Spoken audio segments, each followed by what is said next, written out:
Assalamualaikum warahmatullahi wabarakatuh. Video kali ini kita akan membahas mengenai transformasi Lorentz dan aplikasinya. Sebelum kita masuk ke transformasi Lorentz, kita harus memahami transformasi Galileo, di mana transformasi Galileo ini merupakan skema pergerakan pada keadaan fisika klasik.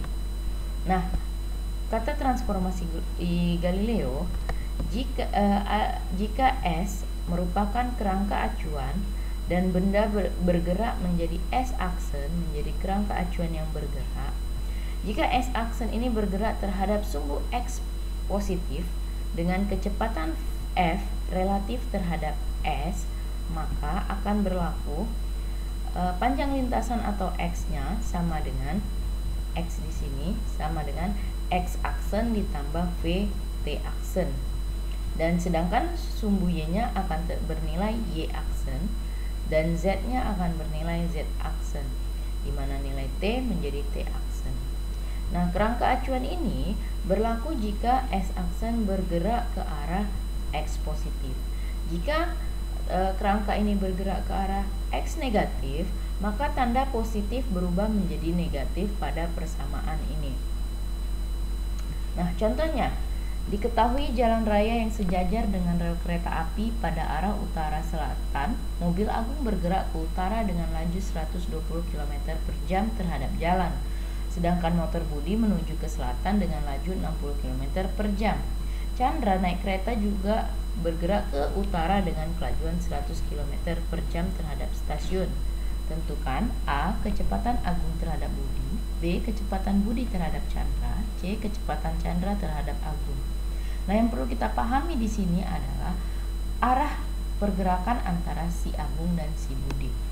Si Agung dan si Budi tidak searah karena Agung menuju utara, sedangkan Budi menuju selatan. Antara Budi dan Chandra tidak searah karena Budi ke selatan dan Chandra ke utara. Dan kecepatan Chandra terhadap Agung, Chandranya ke utara, Agungnya ke utara, jadi searah. Nah, bagaimana menyelesaikannya? Kita menyelesaikannya dengan menggunakan rumus kecepatan dari transformasi Galileo.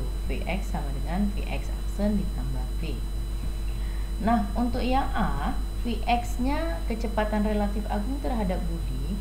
Karena Agung itu ke utara dan Budi ke selatan, maka Agung bernilai positif dan si Budi bernilai negatif, sehingga kecepatannya menjadi 120 dikurangi 60 sama dengan 60 km per jam. Sedangkan antara Budi dan Chandra tidak searah, maka Budi tadi ke selatan bernilai negatif dan si Chandra ke utara bernilai positif, artinya min 60 ditambah 100 sama dengan 40 km per jam. Yang terakhir, antara Chandra dan Agung searah, berarti karena sama-sama ke utara, maka sama-sama positif, maka menjadi 100 ditambah 120 sama dengan 220. Nah, setelah kita memahami konsep transformasi Galileo, kita akan melihat eksperimen dari Michelson-Morley. Dasar terjadinya eksperimen ini adalah ternyata Michelson dan Morley ingin menerapkan transformasi koordinat yang dijelaskan Galileo pada konsep kecepatan. Nah, eksperimen dilaksanakan dengan menembakkan laser ke cermin transparan sehingga cahaya dari laser akan terbagi dua. Satu bagian ke cermin ke atas, satu bagian ke cermin di bawah. Nah, ternyata hasil yang didapatkan, walaupun awalnya mereka terbagi dua, nanti ketika sampai ke detektor layar ini, mereka akan kembali bersatu. Nah, ini menunjukkan bahwasanya tidak ada terjadi pola interferensi ketika dilakukan percobaan Michelson-Morley ini.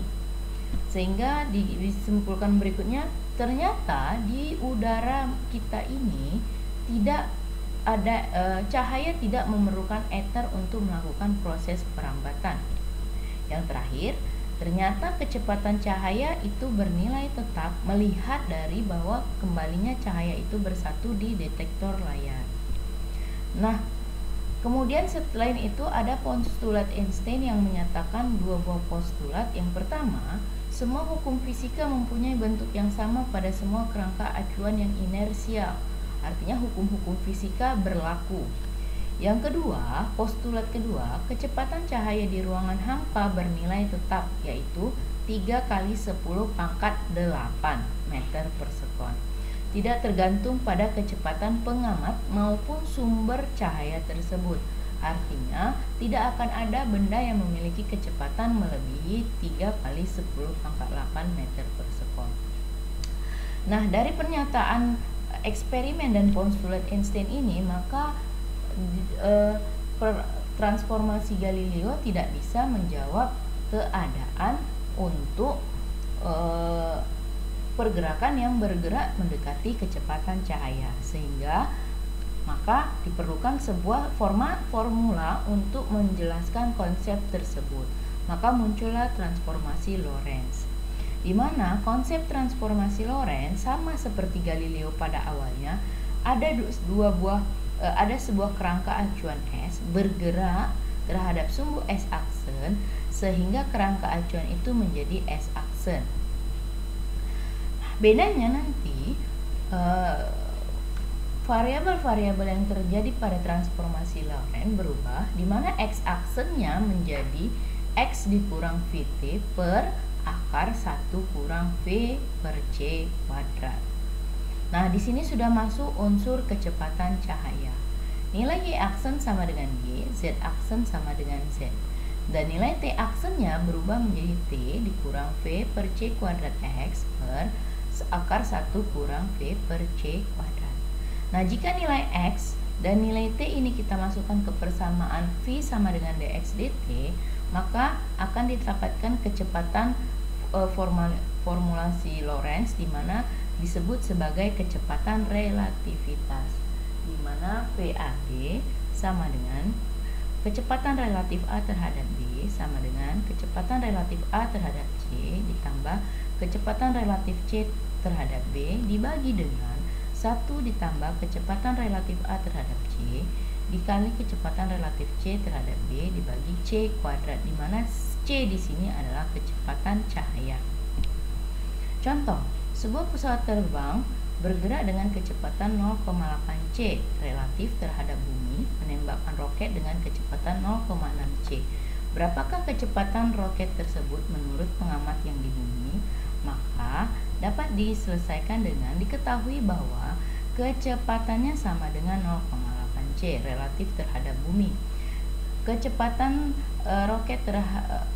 kecepatan Vx aksen 0,6 C, yang ditanya adalah Vx nya berapa, yaitu kecepatan menurut pengamat yang diam di bumi.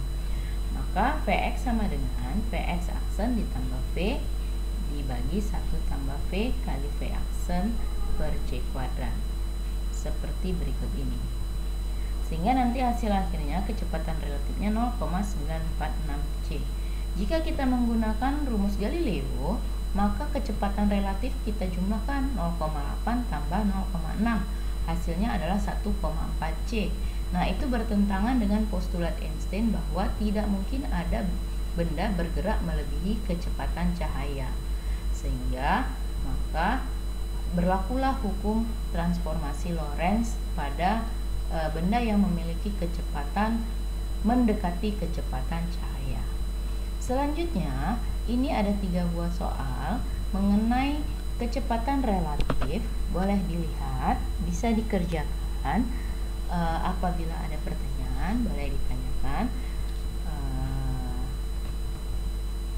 Demikian video kali ini. Saya ucapkan terima kasih.